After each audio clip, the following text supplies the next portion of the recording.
Okay na, naka-video na. Wala na bang sulat? I need your total science. Complete science. Malinaw? Starting. Now. Good morning everyone. Our topic is about the adult gain election noong 2020. Alam naman natin lahat na yung Taal Volcano is isa siya sa mga famous attractions or sa mga dinadayo ng mga local, kagaya ng Pilipino or ng mga dayuhan dahil sa napakagandang tanawin niya and kahit maliit siya, nakikita siya dahil nasa unahan siya ng katubigan. Then isa rin sa mga na pinupuntahan ng mga tao is yung sa may Tagaytay dahil hindi mismo yung Tagaytay lang yung impake nila is kasi sa may Tagaytay dahil mataas na yung Tagaytay nakikita doon yung view ng Taal Volcano. Then isa rin po siya sa mga mga target na puntahan ng mga lalo ng mga travelers na mahilig mag-hiking or mag-adventures. And bakit nga ba namin napili itong Taal Volcano eruption noong 2020 na naging isang naging issue ng Pilipinas? Dahil despite sa scenic beauty niya, according kay Renato Solido, na kahit na maliit daw siya, it's very small but a dangerous volcano. Dahil alam naman natin na yung Taal Volcano is isa siya sa mga active volcano sa Pilipinas. Then, yung lake niya is meron siyang 47 craters and 4 maars, kaya nasabing napaka-dangerous ng Taal Volcano kahit na maliit siya. Then, ayun nga, bakit naman namin siya napili na topic? Dahil hindi lang naman yung pagsabot niya yung nakapagbigay ng ng pinsala sa mga tao or sa kapaligiran. Isa na sa mga nagdulot ng napakalaking pinsala is yung nilabas niyang ash fall na nangyayari siya pagkatapos na magbuga ng lava.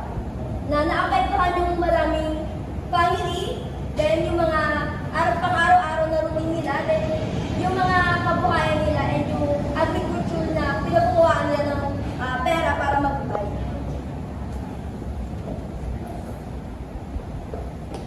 So, isa naman sa naging impact ng Taal Volcano sa tao is yung madami, nung pumutok po yung Taal Volcano is madami po lumipat sa evacuation center na pinisip nila yung overcrowded and comfortable living conditions like kakulangan po sa pagkain, tubig, and lack of privacy din po. And also, as you can see po, madaming bahay, schools, and roads and infrastructure na damaged by ash falls.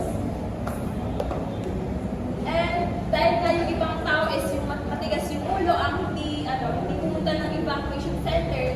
So, may mga tao na namatay and yung iba naman is namatay based cause of heart attacks and caused by their anxiety. And dahil na yung evacuation center yung ginawa nilang yung school yung ginawa nilang evacuation center, so yung mga mag-aaral is na-suspend yung pag-aaral nila and na-convert kasi on evacuation sites na nag-interact ng mga students learnings.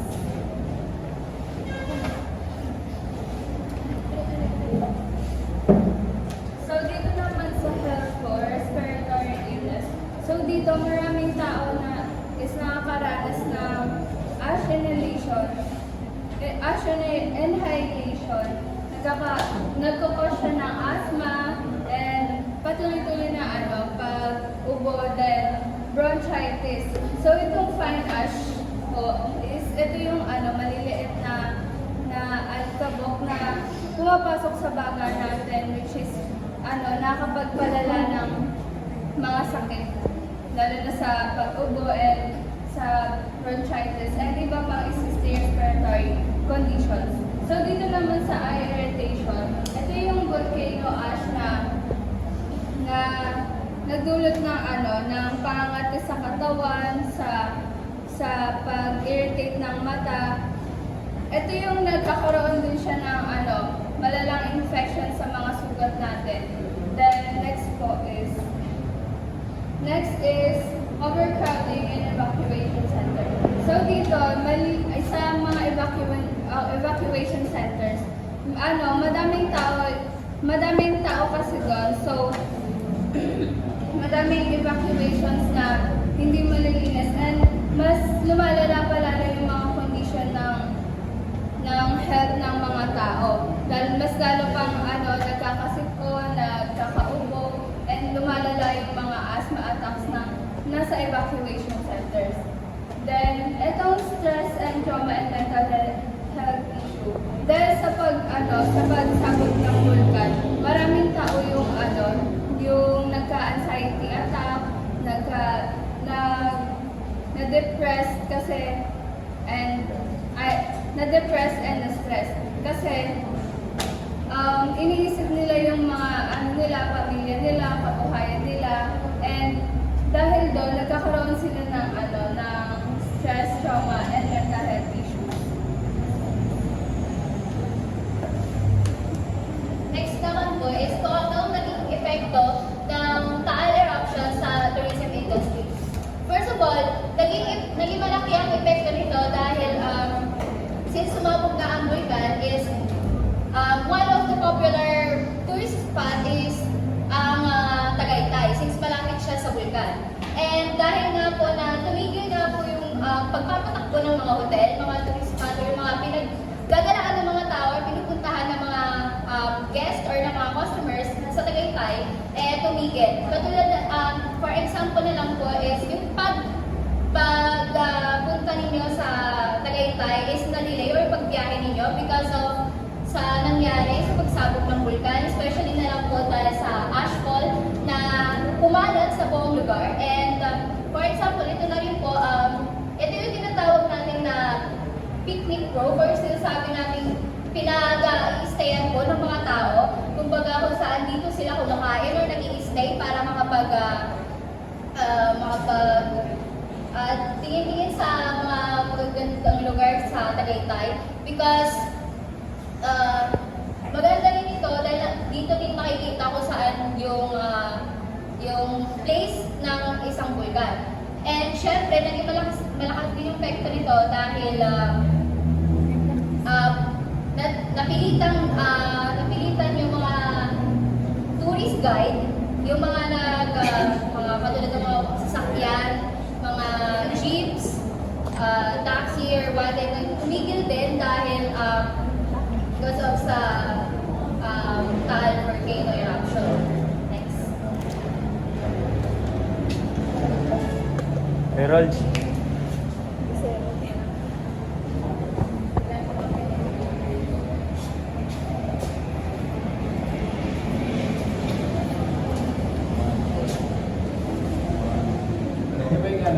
Crops like coffee, pineapple, and vegetable, Batangas were born in ash and tissue and Taal Lake, right as the water turned acidic seasonal.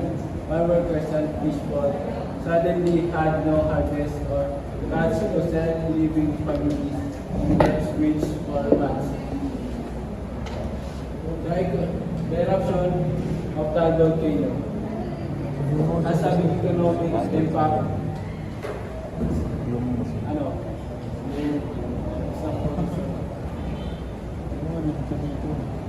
Especially sa agriculture and fisheries.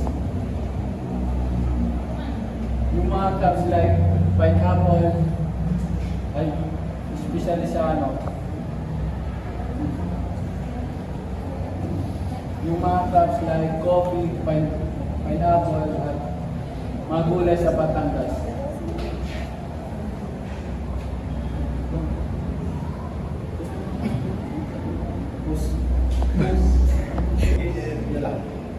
The eruption of Taal volcano had Pause. the eruption of Taal volcano has a big economic impact, especially sa agriculture at fisheries. Yung mga crops like mga coffee, pineapple at mga gulay sa Batangas were buried in ash, habang yung mga islas sa tali namamatay dahil nagkasilig ang tubig. Tapos yung ano naman, yung if your vegetable fish fishing local markets, food became scarce and prices rose in Batangas, Cavite at Laguna. Ordinary residents, not just the farmers and fishers, struggled to afford it.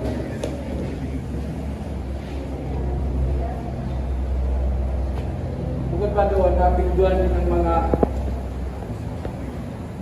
mga supply and prices. Since nila lang ng gulay at mga isda,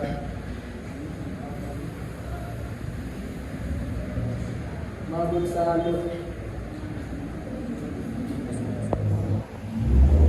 Cavite at Laguna.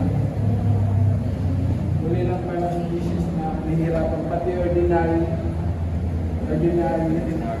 residents struggle to afford the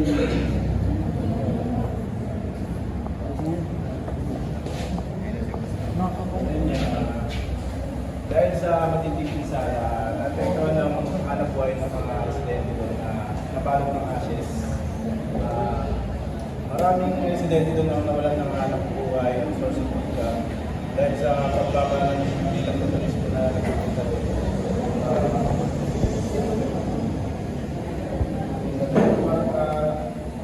Naapektuhan din ang commercial properties at mga tourist spots na sa Tagaytay at sa Karatig na bayan. Kasabay nito, lumit din ang kita ng local government dahil sa kakulangan ng tax collection na nagmumula sa negosyo at turismo. Hindi lang trabaho at negosyo ang naapektuhan, pati rin ang edukasyon. Maraming mag-aaral namin na ito sa kanilang klase dahil sa pansamantalang ginamit ang kanilang eskwelahan bilang evacuation center para sa mga naapektuhan ng naapektuhan. So ano nga ba ang action plan or address ng PBOX dito? So unang-una ang monitoring and warning. So ang PBOX, meron silang parang nadadetect nila kung magkakaroon ba or kung kailan magkakaroon ng pagputok ng bulkan. So ang gagawin po nila is magbabantay po ang PBOX ng kung ano yung monitoring nila. Mabantayan nila kung kailan magkakaroon ng pagputok ng bulkan. So next is land uses planning. So dito po i-identify po kung ano po yung pinakamas malapit na maaapektuhan na lugar or kung yung pinakamalapit po doon sa Taal. So next po is the evacuation and response plan. So dito po, after po ma-determine ng LGUs kung saan po kung sino po yung mga malapit na nakalocate doon sa pinakamalapit doon sa Taal, nagkakaroon na po sila ng evacuation plan na mas malayo po doon sa pinangyarihan ng Taal eruption.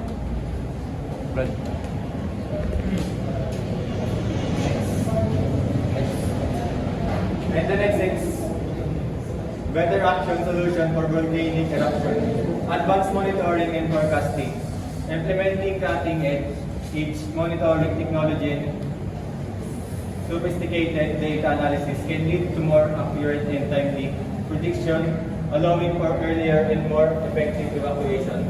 Sa advanced monitoring and forecasting, ito yung mga pinakamodern ng technology na ginagamit para ma-monitor yung mga parating na mga kunwari yung mga lindol, yung mga pagsabog ng Taal, para mas mapapaano ba nila yung mga tao na magsilikas na. Probabilistic hazard maps. Moving beyond basic hazard, mapping to include probabilities of future events provides a more robust tools for informing land use planning and risk management decision. Yung hazard maps, yung nakikita natin sa mga, kunwari, mga balita, tapos yung may map sila na yung sa, kunwari yung TV nila, tapos may map, nakikita natin kung ano yung mga mangyayari sa mga darating na araw. Tapos mas naano natin yung mga tao na silikas na volcano resilience infrastructure. Develop and enforce building codes that maintain future like steeply pitched roofs, maritime seals, and first flush. Diverters to protect against ash and water contamination. Yung infrastructure, yung mga bahay na kayang sakagin yung mga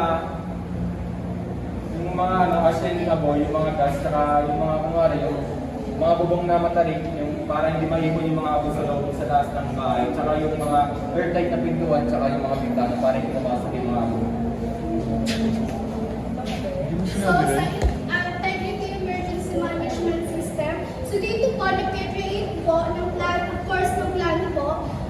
After po ng monitoring po, na kapag ang PBOX po is nakapag-monitor po sila ng mag-erupt po ang vulkan, of course po, mag-planning po sila, ay magbibigay sila ng warning. Then, ang LGUs po is magbibigay po ng evacuation planning po dun sa mga mas maaapektuhan po ng Taal eruption.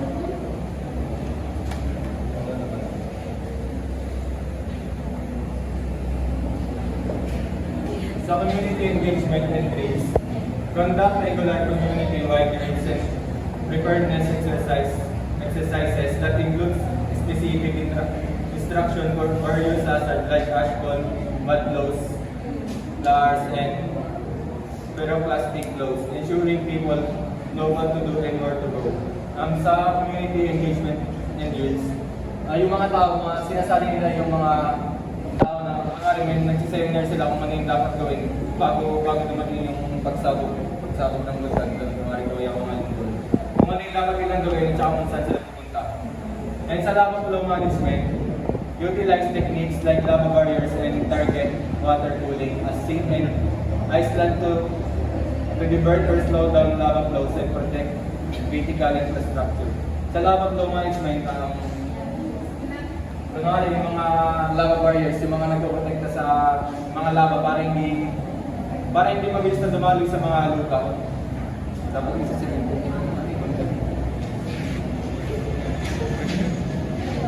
Simentuhan mo para di sumabog. Okay na? Okay na?